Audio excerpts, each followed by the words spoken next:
காலாப்பட்டில் உலக மகளிர் தின விழா நேர்மையாளர் சுழல் கோப்பை விருது வழங்கி கொண்டாடப்பட்டது.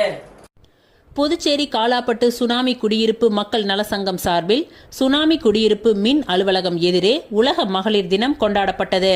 இவ்விழாவில் சிறப்பு அழைப்பாளராக தொழிலதிபர் ஜி.சி. சந்திரன் அவர்கள் கலந்து கொண்டு மகளிருக்கு மகளிர் தின வாழ்த்துக்களை தெரிவித்து வந்திருந்த அனைவருக்கும் இனிப்புகள் மற்றும் பரிசுகளை வழங்கினார்.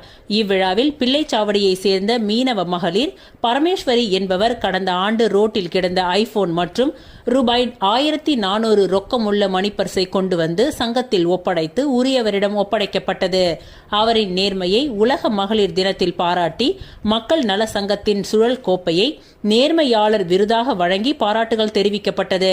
இந்நிகழ்ச்சியில் சங்க செயல் தலைவர் ஆறுமுகம், தலைவர் குமார், செயலாளர் உத்ராடம், மீனவ சமூக பற்றாளர் ரவிக்குமார், மகளிர் அணி தலைவி மணிமேகலை, சிவகாமி சங்க நிர்வாகிகள் பிரகாஷ், ஆனந்த், பலராமன் மற்றும் பலர் கலந்து கொண்டு சிறப்பித்தனர்.